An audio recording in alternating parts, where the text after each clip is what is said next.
ustedes el profesor Vicente Espinosa.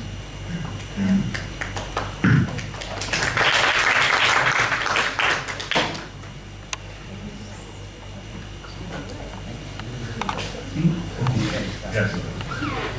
Oye, no te entendí bien. ¿Las preguntas van a ser al final de cada exposición o al final de la...? Al final. Al final, ya, exacto. Yo pido disculpas entonces porque capaz que me tengo que ir antes que lleguemos a la ronda de las preguntas. Bueno, muchas gracias por la invitación y la oportunidad de comentar este libro, que es la segunda oportunidad en que me he preparado a hacerlo. Prometo que voy a hablar menos que Guasín y así lo voy a dejar así voy a dejar oportunidad al resto para que encuentro que es un libro muy valioso. O sea, ya Braulio lo reseñaba en su contenido y en su estructura, y yo creo que hace falta, y sobre todo es sorpresivo encontrar una preocupación por las organizaciones populares en una facultad, en una escuela de administración pública. Eso a mí me parece que habla muy bien de la manera en la cual se encara la misión de la escuela y la forma en la cual se entiende el interés público. Vale decir, un interés público que no está reducido a la institucionalidad estatal, sino que incorpora dentro de la construcción del mundo público y de la agenda política los procesos de participación que vienen desde la sociedad civil. Entonces, yo desde ese punto de vista lo encuentro un libro muy valioso, muy oportuno, y que además nos aporta dos cosas, diría yo. Una, que es un recorrido, un barrido por distintos campos teóricos, enfoques conceptuales que son muy pertinentes al caso de estudio, y sobre todo información fresca. O sea, es un estudio muy sistemático, hecho en terreno, que nos aporta información nueva sobre estas organizaciones territoriales. Así que, dicho eso, yo no sé si lo venden, pero al menos les recomiendo que lo descarguen, porque más no sea para que en la cuenta de descargas aparezca ahí, le agreguen una línea al currículum de Francesco que diga todas las descargas que ustedes han hecho. Estas universidades son tan productivistas, cuentan ese tipo de cosas, así que tú puedes poner ahí que se descarga. Bueno, entrando hay un montón de cosas que quisiera comentar, pero voy a ser breve y algo superficial para dejar fundamentalmente oportunidad para conversar tanto con mis colegas aquí en la mesa como con ustedes. Yo creo que es muy relevante estudiar las organizaciones sociales, territoriales, en cuanto a organización.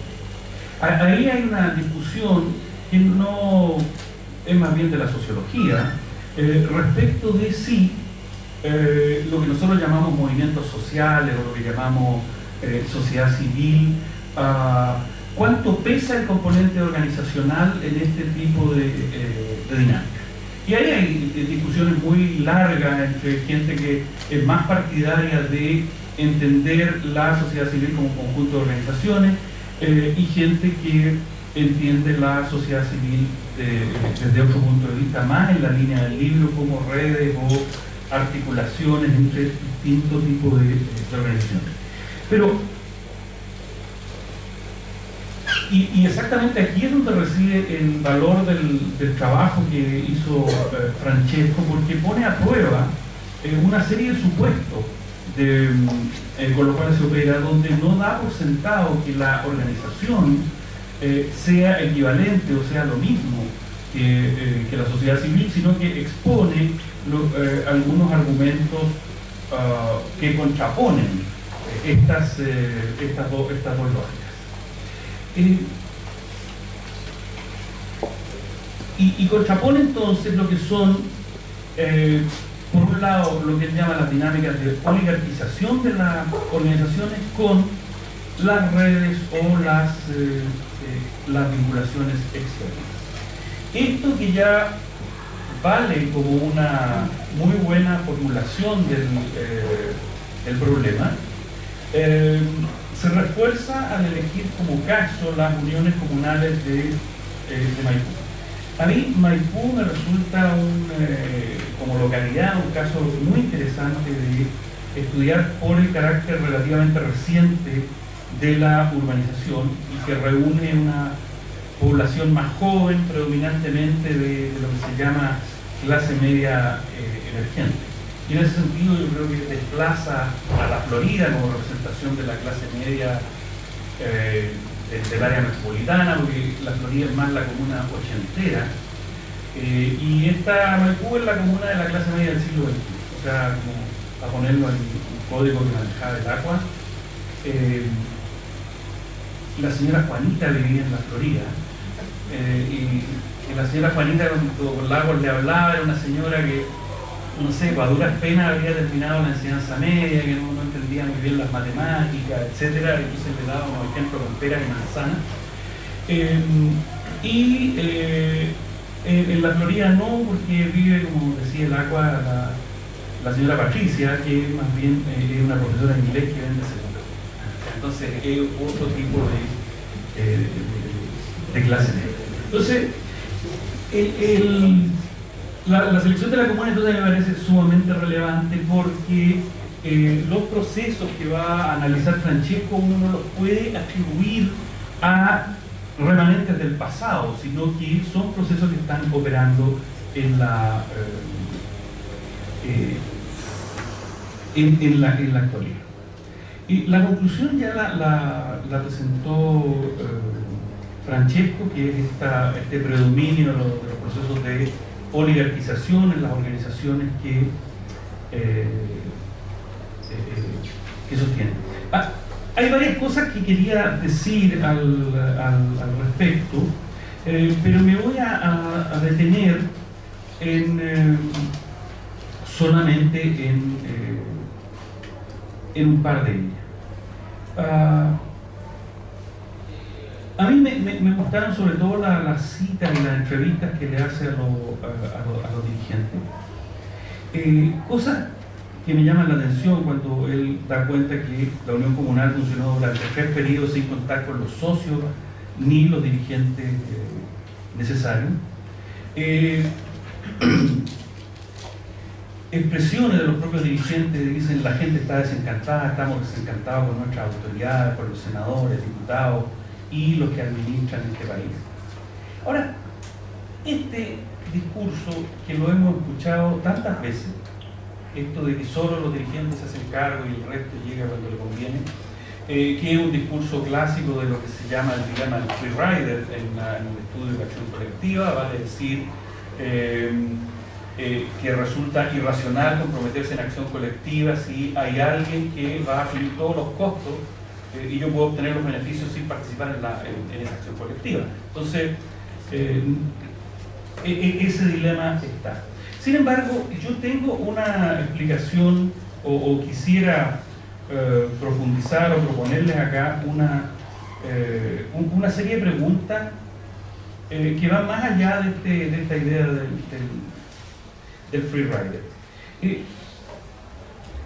Dados los procesos de oligarquización, yo me pregunto hasta dónde esta idea del desencanto de la gente, que la gente no participa, que la gente no quiere comprometerse, etcétera, no es en realidad una situación muy cómoda para los dirigentes que pueden reducir los cuestionamientos de la propia base y reducir el chequeo democrático dentro de la organización. O sea, yo creo que más allá de oligarquización, lo que está mostrando este estudio es que la mayor parte de las organizaciones tradicionales y las organizaciones legalmente constituidas, incluso las organizaciones nuevas, son organizaciones que no son democráticas. O sea, porque al comienzo del libro, Francesco señala que existe una gran cantidad de organizaciones, 100.000 organizaciones, y las compara con Hungría, con otros países. El tema no es comparar la cantidad, el tema es comparar, cuántas de esas están activas y cuántas de esas son solamente el puro timbre o un dirigente que tiene en su casa el decreto de personalidad jurídica, ¿cuántas de esas organizaciones son, cuántos miembros agrupan esas organizaciones? Son generalmente organizaciones muy chicas. Porque en realidad toda la legislación de organizaciones comunitarias está hecha para que sea muy fácil formar una organización y sea muy fácil obtener una personalidad jurídica de una organización. Y eso a lo que conduce es a que sea relativamente simple presentarse como representante de algún grupo, cuando en realidad lo único que se está representando es el propio interés.